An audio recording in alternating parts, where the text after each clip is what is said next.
पंजाब और उत्तर प्रदेश के तीसरे चरण के लिए चुनाव प्रचार कल खत्म हो गया और आइए आपको ग्राफिक्स के जरिए भी बताते हैं कि प्रचार थम गया है और कल अहम दिन है, मतदान होना है। पंजाब में 117 सीटों पर मतदान होगा और उत्तर प्रदेश की अगर बात करें तो तीसरे चरण का मतदान होने जा रहा है 16 जिलों की 59 सीटों पर। दोनों राज्यों में कल यानी रविवार के दिन वोटिंग होनी है। पंजाब की सभी 117 सीटों पर एक साथ वोट डाले जाएंगे, जबकि उत्तर प्रदेश में तीसरे दौर के लिए 16 जिलों की 59 सीटों पर वोटिंग है।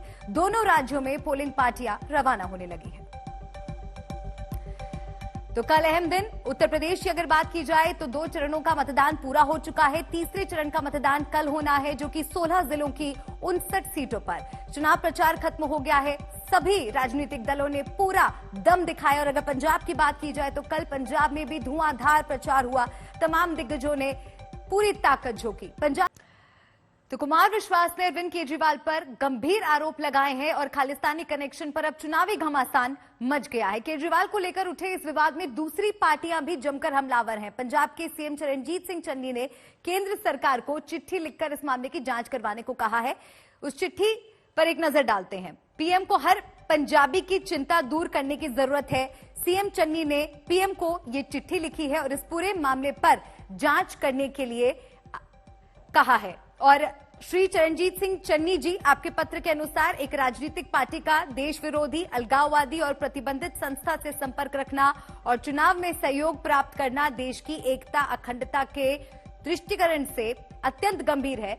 इस प्रकार के तत्वों का एजेंडा देश के दुश्मनों के एजेंडे से अलग नहीं है। आपको आश्वस्त करता हूं कि देश की एकता अखंडता से खिलवाड़ करने की इजाजत किसी को नहीं दी जाएगी। भारत सरकार ने इस मामले को गंभीरता से लिया है। अमित शाह ने सीएम चन्नी की चिट्ठी का ये जवाब दिया। और अब बात उत्तर प्रदेश की करते हैं। उत्तर प्रदेश चुनाव की कल तीसरे दौर की 59 सीटों पर वोटिंग है, लेकिन चौथे दौर के लिए दिग्गजों का प्रचार अभियान भी जारी है। देखिए आज कौन कौन से नेता कहां प्रचार करेंगे। अमित शाह, मुख्यमंत्री योगी आदित्यनाथ, साथ ही अखिलेश यादव और प्रियंका सभी इस वक्त मैदान में हैं। रायबरेली में अमित शाह और प्रियंका आमने सामने होंगे, तो पीलीभीत में योगी और अखिलेश आमने सामने होंगे। तो आज यूपी में दिग्गजों के प्रचार का दिन है और कौन कौन से वो दिग्गज नेता हैं जो आज चुनावी मैदान में उतर रहे हैं और चुनाव प्रचार को गति दे रहे हैं, क्योंकि कल तीसरे चरण का मतदान उत्तर प्रदेश में होना है।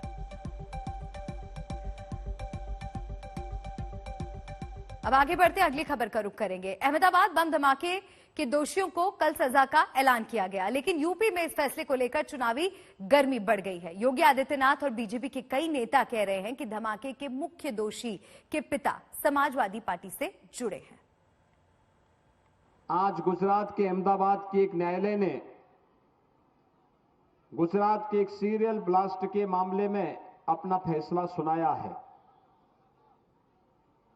उसमें मृत्युदंड प्राप्त होने वाला एक आतंकी का संबंध दुर्भाग्य से आजमगढ़ से भी है और उसके परिवार का संबंध समाजवादी पार्टी से है।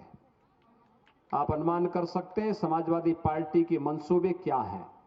उनकी संवेदना केवल और केवल पेशेवर अपराधी, माफिया या आतंकवादियों के प्रति थी, और चाहे वह 2012 की घटना रही हो और चाहे वह आज न्यायालय के द्वारा फांसी की सजा प्राप्त होने वाला वह आतंकी हो, जिसके कारण दर्जनों लोग गुजरात के अंदर मारे गए थे।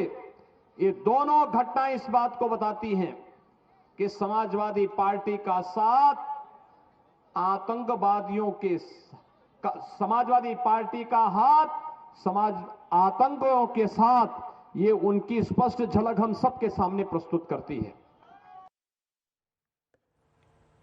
समाजवादी पार्टी और बीजेपी में जमकर चुनावी घमासान छिड़ा हुआ है। कल वह नेताजी को भी लेकर के चले गए, मुलायम सिंह जी को, और मुलायम सिंह जी बेचारे मंच पे गए और मंच पे जाते ही उन्होंने कहा ठीक है भाइयों बहनों, आप जो है करहल में जो काम कर रहे हैं अच्छा कर रहे हैं। समाजवादी पार्टी के नेता चिल्लाते रह रहे थे, कह रहे थे कि आप बोलिए ना इनको वोट देने के लिए। उन्होंने कहा नहीं नहीं, जिसको यहां की जनता जिताना चाहती जिता दीजिए।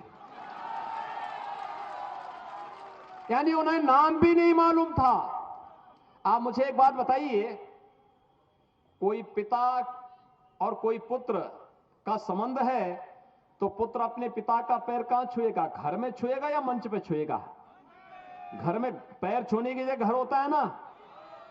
लेकिन देखिए क्या संबंध है, घर में बोलचाल नहीं होती, मंच पर दिखाने के लिए कि हम भी बाप का पैर छू रहे हैं। ये जो परिवारवादी कह रहे हैं कि घोर परिवारवादी है, याद रखना आप लोग, जिसका परिवार होता है वही परिवार वालों का दुख दर्द समझ सकता है। ये भारतीय जनता पार्टी के नेता जो राज कर रहे हैं, इनके कोई परिवार नहीं है। एक परिवार वाला ही महसूस कर सकता है अपना दायित्व, अपनी जिम्मेदारी, और एक परिवार वाला ही समझता है कि महंगाई क्या है।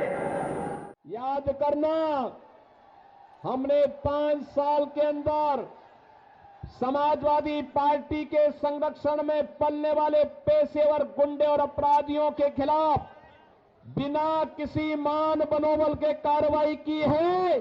और मैं आपको आश्वासन देने के लिए आया हूं कि बुलडोजर को मरम्मत करने के लिए भेज दिया हूं।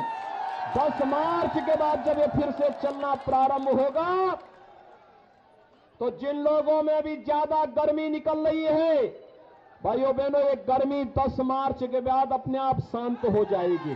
और जिस तरीके का पहले चरण में चुनाव हुआ है, मैं समझता हूं पहले चरण के लोग और पहले चरण का संदेश यहां भी पहुंच गया होगा कि पहले चरण से ही गठबंधन ने बढ़त बना ली है और दूसरे चरण का जो वोट पड़ा है उसके बाद तो गठबंधन ने अपना शतक लगा लिया है। जो लोग गर्मी निकालते फिर रहे हैं वो पहले चरण के बाद ही ठंडे पड़ गए, उनके समर्थक और नेता।